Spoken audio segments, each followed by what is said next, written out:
Donc, nouveau proverbe, ça va être celui-ci. Alors, c'est un proverbe qui est très court, mais là, pour le coup, qui utilise du vocabulaire qui est pas courant du tout.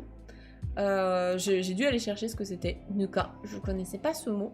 Donc, c'est clairement pas un mot que vous allez forcément retenir, mais je trouvais que le proverbe était intéressant à analyser ensemble. Donc, on va regarder ça. Alors, hop, tiens, je vais me mettre juste en dessous pour changer. Alors, notre nouveau proverbe, c'est celui-ci. Est-ce que vous arrivez à le lire avec moi? Il y a 1, 2, 3, 4, 5 kanas. C'est pas le plus long qu'on ait vu. C'est nuka ni kugi. Je pense que vous ne savez ni ce que c'est du nuka, ni ce que c'est un kugi. Donc c'est pas grave, on va voir ça ensemble. Moi je ne savais pas ce que c'était le nuka. Donc j'ai cherché et c'était intéressant. Alors, le mot le plus important des deux, en tout cas celui qui va peut-être vous être le plus utile dans la vie de tous les jours, c'est kugi. Kugi, c'est un clou. On reconnaît la clé de l'argent ou de l'or, comme vous voulez. Et à droite, en fait, c'est la clé qui ressemble vraiment à un clou. Donc un clou en argent, hein, ça aide, ou en métal, comme vous voulez. Ça aide à mémoriser le kanji, donc kugi. Kugi, c'est un clou. Et là, on va mettre un clou dans quoi? Dans du nuka. Le nuka, c'est du son de riz. J'ai déjà entendu le mot son de riz. Je ne savais pas ce que c'était non plus. Donc je vais faire des recherches sur le son de riz aujourd'hui. Le son de riz. Alors, grosso modo, j'ai noté la définition, hein, comme ça on a juste vaguement une idée de ce que c'est. Le son de riz, c'est en fait, t'as l'enveloppe des céréales, et c'est ce qui est constitué par l'enveloppe des céréales après la séparation de l'amande. Donc si j'ai bien compris, de base, par exemple, t'as du riz complet, qui est marron, brun, et quand tu lui enlèves son enveloppe, après t'as le riz blanc, et en fait, l'enveloppe, ce qui reste, c'est le son de riz, c'est ça? Est-ce que quelqu'un sait? C'est précis comme proverbe, ouais, tu vas voir. Comme le son de blé, oui, c'est ça, mais je sais pas exactement ce que c'est. Le son de blé, c'est pareil, son de blé, son de riz, c'est des trucs que j'ai déjà entendus, mais je sais pas exactement ce que c'est. Son d'avoine, ouais. Mais c'est bien ça, on est d'accord. T'as une enveloppe autour, du coup, de ce qu'ils appellent l'amande, donc du riz, du blé ou de l'avoine. Et quand t'enlèves ça, c'est ça le son en fait. Bon, après, la définition n'est pas très importante ici. C'est l'enveloppe du grain, ok. Bon bah voilà, comme ça on aura appris quelque chose en français aussi. Et du coup, donc c'est ça. En fait, nuka c'est du son de riz. Donc ça n'a vraiment... C'est pas un mot important dans votre vie de tous les jours. Par contre, ce petit proverbe, je trouve qu'il est assez rigolo et en vérité, on a un équivalent en français. Je vais déjà vous laisser deviner un petit peu ce que ça veut dire et si quelqu'un trouve l'équivalent en français, bravo. Donc, nuka ni kugi, un clou dans du son de riz. Est-ce que quelqu'un a une idée de qu'est-ce que ça veut dire? Pourquoi on voudrait dire ça? Quelle est l'image qui renvoie ça? Vous l'avez, alors je ne vais pas dire qui l'a, mais vous l'avez. On va lire justement le manga pour se donner un petit peu une idée. Bon, je vais rester là, tiens. Alors, ici on a une jeune fille. Donc on est toujours dans la pâtisserie, hein, dans l'histoire de la pâtisserie. Lui, il bosse à la pâtisserie. Et on a une jeune fille qui débarque, qu'on n'avait pas vue dans les histoires précédentes. Et qu'est-ce qu'elle dit? Elle dit « Ah, Tsubasa-kun, ohayo !» Là, je pense que ça va.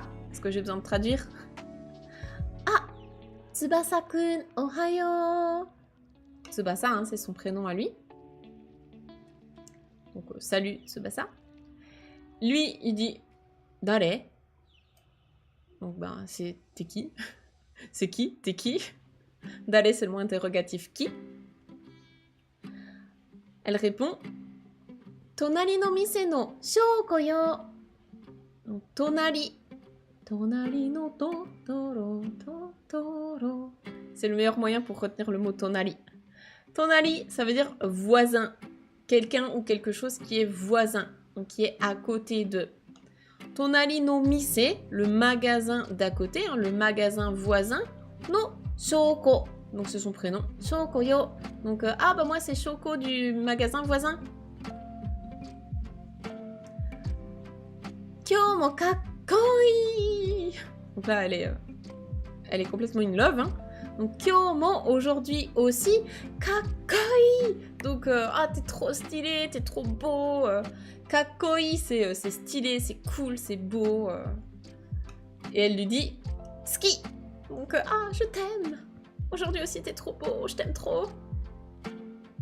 Et lui il fait juste Donc il s'en fout un peu quoi. Il s'en fiche un peu. Ah, elle le dit ou elle le pense? Ah oui, c'est vrai qu'elle le pense. Elle le pense, oui, c'est vrai que c'est une bulle de pensée. Mais elle pourrait le dire, ce serait un peu pareil. Apparemment, ça ne changerait pas sa vie. C'est vrai, bien vu. Elle le pense, je pense. Ouais. Donc, ah, aujourd'hui aussi, il est trop beau, je l'aime trop, quoi.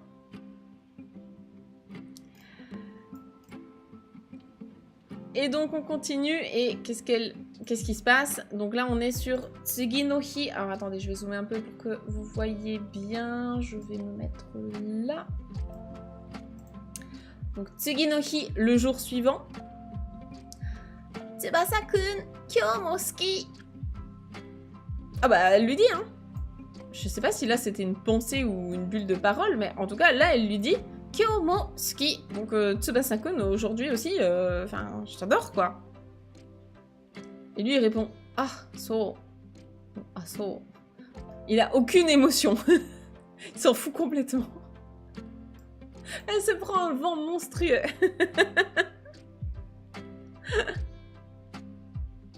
De l'avoir s'agiter dans tous les sens, ça suffit à le blaser, c'est ça. C'est ça, elle est complètement amoureuse et lui, il s'en fout complètement. Et donc là, sa collègue, elle dit « Arewa, nuka ni kugi ne ». Donc, ah bah ça, c'est bien un clou dans du sonderie. Donc avec ça, est-ce que vous comprenez ce que veut dire un clou dans du sonderie? Le vent de folie, ah ouais, c'est monstrueux là. Le niveau de friendzonage est énorme. Alors du coup, vu le contexte, qu'est-ce que c'est un clou dans du sonderie? C'est un coup d'épée dans l'eau. Ouais, c'est ça exactement, bravo. Donc bravo à ceux qui l'avaient tout à l'heure, hein, bravo à vous. C'est vraiment un coup d'épée dans l'eau. En fait, un clou dans du sonderie, ça n'a aucun effet, ça ne sert à rien. Comme un coup d'épée dans l'eau, ça ne sert à rien non plus. Donc là, on parle de quelque chose qui est inutile, qui n'a aucun effet. Parce que lui, là, il s'en fout complètement. Donc on va découvrir les explications ensemble, mais vous avez déjà compris un petit peu l'idée, et en plus de ça, pour une fois, on a un équivalent en français. Hop, allez, je me mets là, comme ça on peut lire tout ça ensemble. Alors, c'est parti pour Imi, la signification, le sens. Essayez de lire avec moi. Te gotae ya kikime o nani mo kanjinai koto.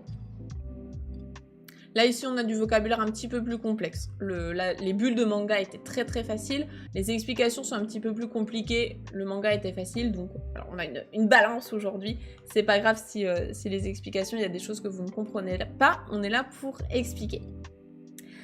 Alors, déjà, te, ici, c'est la main, mais là, te gotae, tout ça, c'est un seul mot. Il faut le voir ensemble, ça veut dire une réaction. Réagir à quelque chose, une réaction. Donc, te gotae ya kikime. Donc ici, c'est encore une fois le ya de la liste qui n'est pas exhaustive. Donc, une réaction et ou bien kikime un effet, enfin un truc qui est efficace. Donc, une efficacité ou un effet. O nani mo kanjinai koto. Kanjiru, c'est ressentir. Donc, kanjinai, c'est ne pas ressentir. Donc, la signification, c'est le fait de ne pas ressentir, donc ne ressentir à rien. Que ce soit un effet ou bien une réaction, il ne se passe à rien. On ne ressent rien. Mata. Et puis en plus de ça, hein, aussi, 忠告をしてもその効果がないこと。Donc, 忠告, c'est un conseil quand quelqu'un conseille, quand on donne un conseil ou autre. 忠告をしても, donc même si on donne un conseil ou on nous donne un conseil, eh bien, その効果がないこと. Donc, その効果, en fait, il n'y a pas de résultat. Le fait qu'il n'y ait pas de résultat, même si on nous donne un conseil ou quoi, en fait, juste, il se passe rien. C'est comme un coup d'épée dans l'eau. C'est vraiment la même chose qu'en français pour le coup. Ok, on va regarder quelle est la yurai, donc l'origine de ce proverbe. Yawarakai kome nuka ni kugi o uchikonde mo uchikometa ki ga shinai koto kara. Alors ici, je pense que le seul mot qui peut être utile à votre niveau, c'est yawarakai. En tout cas, à un niveau débutant, yawarakai. Yawarakai, ça veut dire doux, moelleux. Quelque chose de doux ou de moelleux. Donc, yawarakai kome nuka. Donc, nuka, c'est le son hein, qu'on avait tout à l'heure, le son. Donc là, on précise du grain de riz. Kome, c'est le grain de riz. Enfin, le riz qui n'est pas cuit. Donc, le son de riz qui est tout doux, qui est tout moelleux. Le contraire de dur, rigide. Hein. Et bien, dans du son de riz, kugi o uchikonde mo. Donc, même si on enfonce un clou dans du son de riz, eh bien, uchikometa ki ga shinai koto, on n'a pas l'impression, on ne ressent pas le fait qu'on l'a enfoncé dedans. C'est vraiment comme une épée qui s'enfonce dans l'eau, on ne ressent pas qu'il y a quelque chose, quoi. Voilà, je pense que l'image est assez claire là-dessus. Hein. Et surtout, moi, la partie que je préfère ici pour ce proverbe, ce sont les autres proverbes qui sont dans le même registre. Il y en a deux, et les deux, je les adore. Ils me font bien rire. Le premier, c'est celui-là, c'est « Noren ni udeoshi ». Noren ni udeoshi. Est-ce que quelqu'un comprend ce proverbe? Je me demande comment ils ont pensé à un clou dans du son de riz. Mais c'est vraiment ce que je me suis dit. Je me suis dit, mais tellement improbable, ouais. Alors que celui-là, par contre, en étant au Japon, là, clairement, on comprend beaucoup mieux l'idée. Est-ce que vous savez ce que c'est un noren? Si vous ne savez pas ce qu'est un noren, eh bien, on a un poster sur les objets traditionnels japonais qui est disponible au format PDF pour les élèves de la formation Objectif JLPT 4. Vous pouvez déjà le télécharger dès maintenant, dans lequel il y a le mot noren. Et pour les autres, il sera mis en vente sur la boutique qui arrivera dans les prochains mois. Pousser un noren avec le bras. Ouais, c'est ça. C'est ça, c'est ça. Donc un noren, qu'est-ce que c'est? Alors attendez, je vais peut-être vous montrer une image sur Google parce que tout le monde ne verra pas forcément ce que c'est. Hop, je passe en japonais. Je suis sûre que vous connaissez en plus, vous avez déjà vu. Un noren, c'est ça. C'est ces petits rideaux japonais là, que vous voyez soit dans les maisons, soit dans les restaurants, tout ça. C'est des demi-rideaux un peu. Souvent, ils sont plus courts. C'est aussi ce qu'on a dans les bains. Les bains japonais, les onsen, tout ça. Ou les sento. Voilà, un noren, c'est ça. C'est un petit rideau japonais, traditionnel.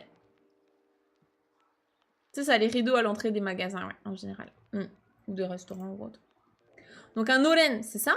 Donc dans un noren, ude, c'est le bras. Et aussi, c'est le fait de pousser. Donc en gros, c'est donner un coup dans un noren. Un coup de bras comme ça, dans un noren, bah c'est vrai que du coup ça passe et il n'y a pas d'effet quoi. Il n'y a pas vraiment d'effet. Et le dernier que j'adore aussi, et là c'est pareil, le mot de vocabulaire, je ne connaissais pas du tout ce truc là, et donc du coup vous n'aurez pas besoin de le retenir bien sûr, c'est tofu ni kasugai. Kasugai.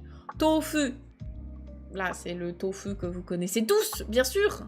Le tofu, avec un allongement en japonais, hein, c'est du tofu. L'aliment, le tofu. Le soja fermenté. Donc, tofu ni kasugai. Alors, attendez, là, il faut aussi que je vous montre ce que c'est sur Google Images, parce que même si je vous explique, personne ne comprendra ce que c'est.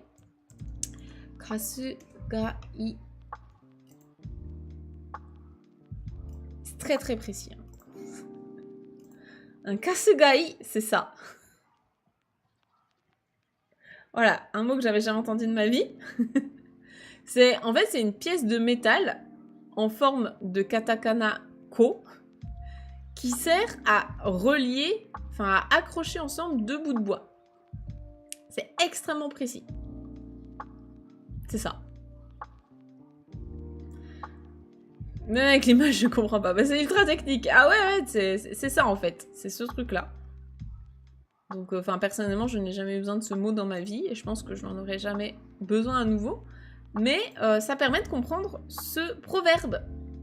Donc, un kasugai, parce que je vois pas comment on peut le traduire, un kasugai dans du tofu. Donc, effectivement, de toute façon, on fait même un clou ou n'importe quoi. T'enfonces un truc dans du tofu, il disparaît et il se passe pas grand-chose, quoi. Un genre d'agrafe à bois. Ouais, c'est ça. C'est genre une agrafe à bois. Je sais pas trop comment on appelle ça. Pisser dans un violon.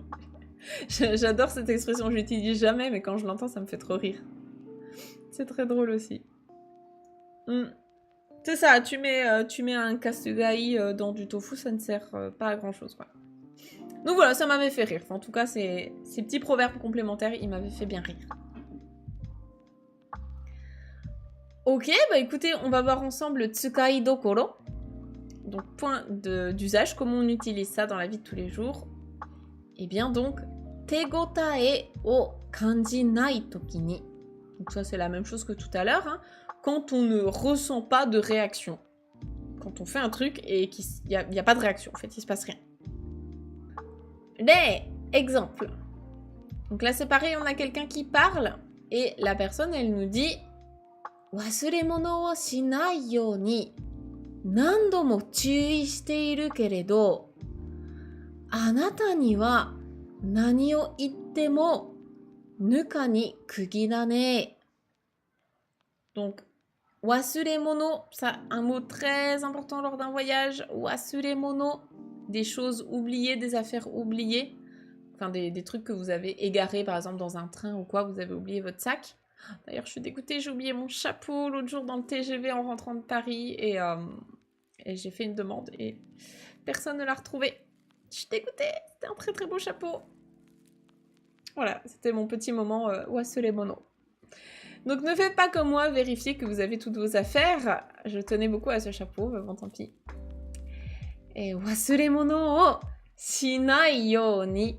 Donc afin qu'il n'y ait pas de wasuremono, afin de ne pas oublier d'affaires, nando mo chuii shite iru keredo. Donc nando un nombre incalculable de fois, chuii shite iru. Donc je fais attention. Chuii suru, c'est être attentif, faire attention à quelque chose. Donc je fais attention. Je vérifie sans arrêt, quoi, afin de ne pas avoir des affaires oubliées. Mais anata ni wa, mais pour toi, vis-à-vis de toi, nani o itte mo, qu'importe ce qu'on te dit, qu'importe si je te rabâche sans arrêt les oreilles avec ça, eh bien c'est comme un clou dans du son de riz. Ça sert à rien en fait. Donc même si moi je fais attention et tout à ce qu'il n'y ait pas d'affaires oubliées, en fait toi, même si je te le dis, ça sert à rien, quoi.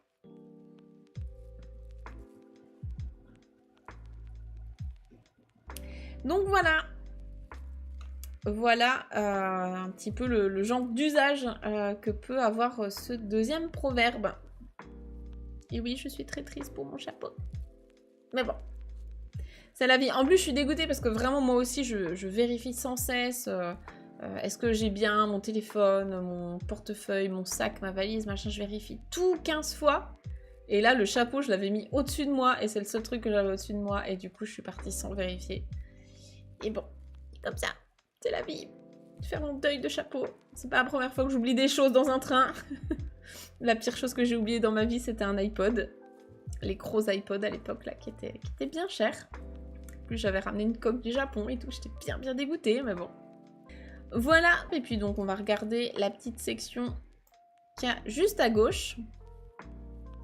Donc ici, c'est pour bien penser, pour bien connaître ce qu'on vient de voir. Donc, kotowaza o shittoku. Donc, rappelons-nous apprenons les proverbes. Et justement, ici, on nous explique nuka tenani. Ce qu'on appelle nuka, c'est quoi en fait? Donc, parce que le collégien moyen japonais, il doit pas non plus savoir ce que c'est du son de riz, hein, ce mot-là. C'est pas un mot qu'on utilise tous les jours. Et donc là, on nous explique ce que c'est du nuka. Alors, le nuka, c'est donc genmai o seihaku shite hakumai ni suru toki ni deru kona no koto da yo. Ici, le vocabulaire est un peu compliqué, mais les kanji vont vraiment nous aider. Donc là, ce que vous pouvez repérer comme kanji, on a le kanji du riz. Donc faites bien attention parce qu'en japonais, il y a 2 mots pour désigner le riz. On a kome, qui est le riz pas cuit. Donc c'est ce kanji-là. Et on a gohan, qui est le riz cuit, qui désigne aussi des repas. Donc kome, c'est ce kanji-là. Kanji de kome, le grain de riz pas cuit. Et ici, on a genmai. Genmai, ça veut dire le riz complet, le riz brun. C'est du riz complet. Genmai o seihaku shite. Ici, on reconnaît le kanji de blanc, la couleur blanche. Donc ça veut dire quand on blanchit du riz complet. Hakumai, donc littéralement riz blanc. Ni suru toki ni. Donc lorsqu'on en fait du riz blanc, eh bien, deru kona no koto da yo. Kona, c'est tout ce qui est de la poudre ou bien de la farine. Ça peut être aussi de la poussière, tout ce qui est poudre, farine, poussière, tout ça. Et donc, c'est ce qu'on désigne, ce qu'est le nuka, c'est donc la poudre ou la farine qui sort lorsque on fabrique en fait du riz blanc. Donc c'est ce que j'ai essayé de vous expliquer tout à l'heure. En tout cas, c'est ce que moi j'en avais compris. C'est lorsqu'on blanchit du riz, lorsqu'on enlève la petite coque qu'il y a au-dessus. Eh bien c'est ça. C'est cette poudre-là. Et derrière, il nous explique donc nuka kara à partir du son de riz, à partir du nuka. Abura, de l'huile. Abura o tottari, donc on peut apparemment prendre de l'huile, hein, on peut sortir de l'huile à partir de ça. Et nukazuke ni tsukau nukamiso o tsukuttari suru yo.